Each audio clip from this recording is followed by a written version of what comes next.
What's up, guys? Jamie Barroso here. I have a fun one today. We're going to move a little bit. You're not going to, just me.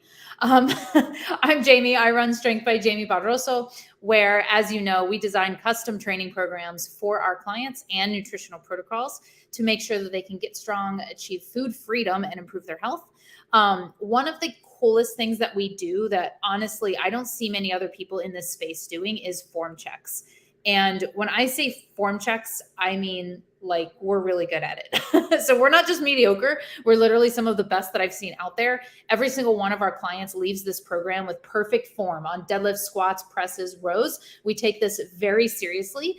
We pride ourselves in taking clients from dumbbells to barbells safely, efficiently, and with amazing form. And sadly, something that I see very often, like super often, we work with people that have used in-person trainers before, and we either have them having made no real progress in their form, or we've had to actually fix things that they've drilled in incorrectly, and oftentimes are surprised that something we see has never been addressed. But the reality is, as I kind of reflect on that piece, is that there are some amazing in-person personal trainers out there. I will say that there are some incredible in-person personal trainers out there, but it is also being an in-person personal trainer, just the way that the field is in general. You don't necessarily have to prove yourself to be in that field. You can get your personal training certification and go into any big box gym and get a job. And you don't necessarily have to prove yourself in order to continue to be relatively successful and make money, right? So it's not that those people are bad. It's just that they don't have enough experience with form and with working with people on these very technical lifts. And so it's not really their fault, but we see it all the time. And I would say more so the mistake is in the consumer, thinking that going to see an in-person personal trainer is automatically going to cover those bases. And that's not always true. So one question that I get a lot is how to feel your back in like a row movement. And this is something that we work a lot with clients on. I would say this is one of the biggest things that we have to focus on in pulling movements, is how to recruit the right muscles so that you are feeling it in your back and that you are getting development in your back. And when I did my little question thing and I said, like, what is the one thing keeping you from like reaching your goals that you need help with? Somebody literally said, I can't feel my back when I'm doing rows. So can you go over that? And of course I can do form videos. I already have tutorials for this that I could show you, but I thought it would be fun to do a live demo and talk about this because this is a really common one. And as many ways as I can deliver the information to you, the better. So let's get into it. So I have these 7 steps to properly engage your back muscles. I'm going to go through them. If you're here live, please say hi in the comments. Please let me know you're here. If you're watching the replay, please let me know that you were watching. Just say replay.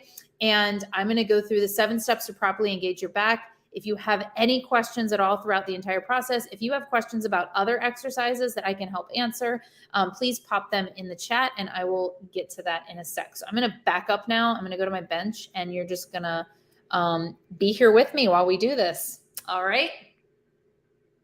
Okay. So, and I'm pretty sure, let me know. I'm pretty sure you can hear me because I have my microphone. So you should be able to hear me just as well. What's up? Thanks for being here.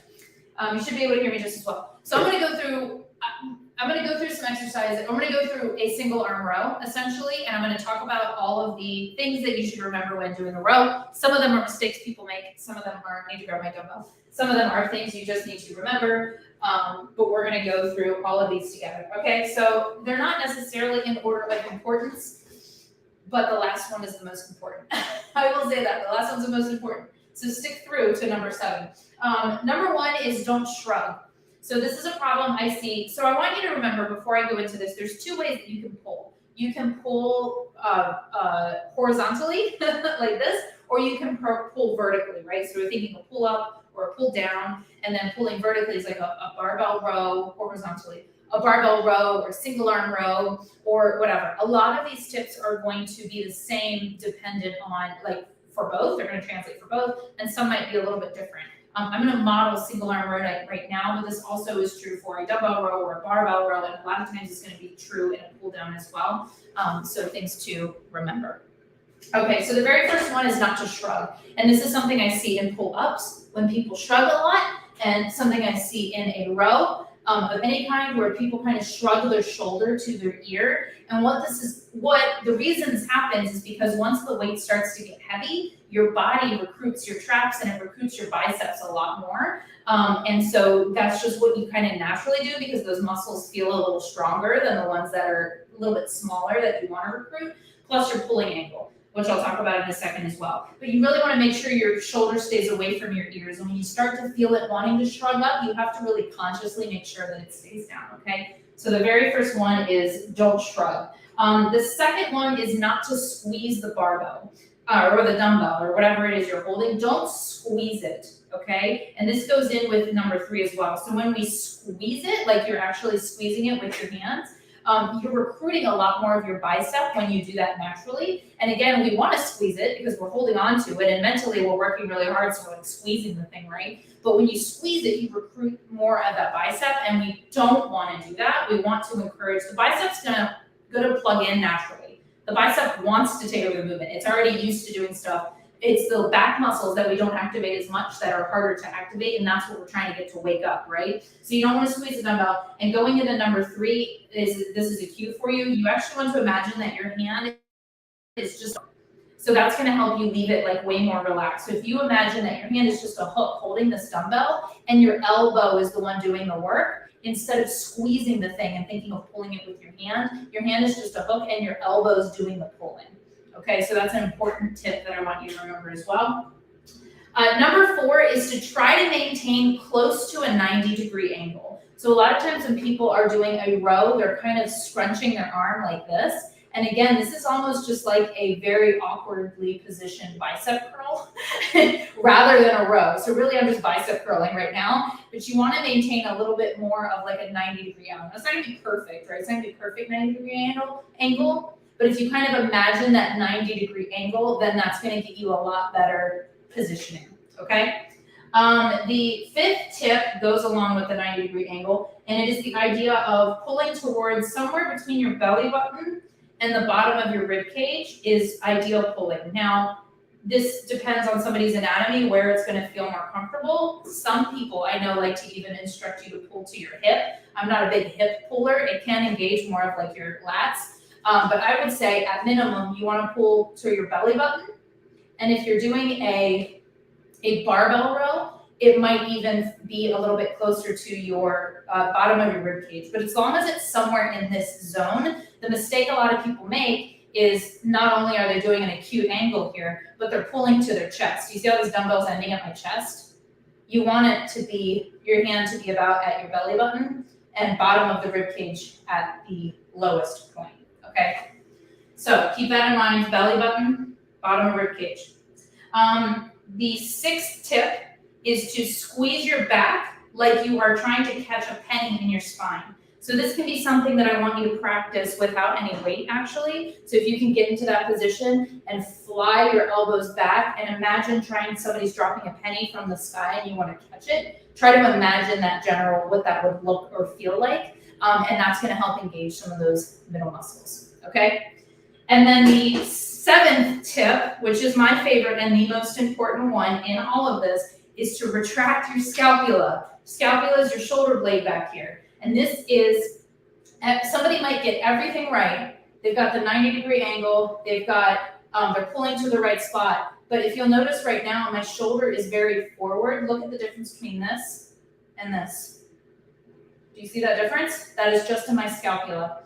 So somebody might leave their scapula really forward, which in this position is normal, to have your shoulder blade disengaged, have your scapula disengaged. But what should happen is right in the initiation of the pull, do you see how I rotate my scapula backward and I tuck my shoulder into place? This should be the initiation of the pull, and then everything else happens after that.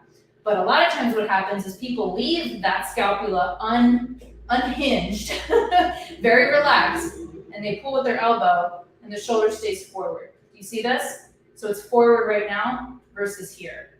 So making sure that scapula retracts is really important. A tip that I have for beginners or people who are still not used to this general feeling is to not let the scapula come forward at the bottom. So pull that scapula back, pull the shoulder back, tuck it in your back pocket. That's a cue.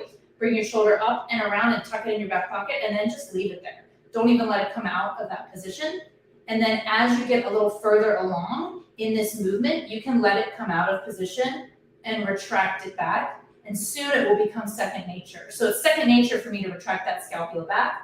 But if it's not second nature for you, leave it there, because that guaranteed is like the biggest reason why you can't feel the muscles that you want to feel in a row or in a pull, is because your scapula is not retracted. And this is one of the biggest things that we see in most people. Once that's the first thing that we diagnose in people. We make sure that their scapula is doing the right thing. We make sure they're pulling at the right angle. And then we kind of go down the list of all the other little things to make sure that people are feeling it in the place they want to feel it. That's it. That's what I got for you today. Making sure you're feeling everything in the right areas. If you guys have any questions about any movement, if there's an exercise that you feel like you just can't get right, let me know what it is and I can make a video for you. And I hope you all have a very happy Friday. I'm going to head to the beach today and I'm very excited about it. All right, guys, I have no questions, so I'm going to let you go. Happy Friday.